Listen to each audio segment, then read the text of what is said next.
inició el programa de Jornadas Notariales 2020 en la Ciudad de México, el cual entre los meses de marzo y abril se fortalecerá en las 16 alcaldías capitalinas. Este año se incorporará el programa a las 33 colonias con mayor índice de vulnerabilidad y rezago. La jefa de gobierno, Claudia Sheinbaum, destacó la importancia de este programa. Pues destacar que prácticamente casi se triplicó el número de trámites que se hicieron en la Dirección General de Regularización Territorial en 2019 comparado con el 18. Tome nota sobre las fechas en las que las jornadas itinerantes estarán en su alcaldía. Del 2 al 6 de marzo, Coyoacán, Cuauhtémoc, Magdalena Contreras y Tlalpan. Del 9 al 13 de marzo, Miguel Hidalgo, Iztapalapa, Milpa Alta y Venustiano Carranza. Del 17 al 20 de marzo, Coajimalpa, Gustavo Amadero, Iztacalco y Xochimilco.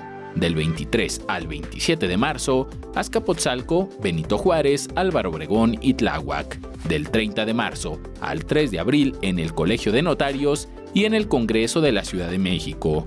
Todo esto en horarios de 9 a 15 horas.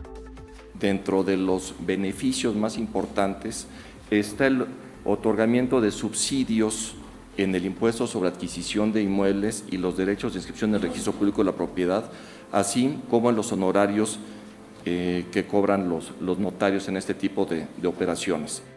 La jornada notarial tiene descuentos y precios en testamento universal 1,630 pesos, testamento mayores de 65 años en 540.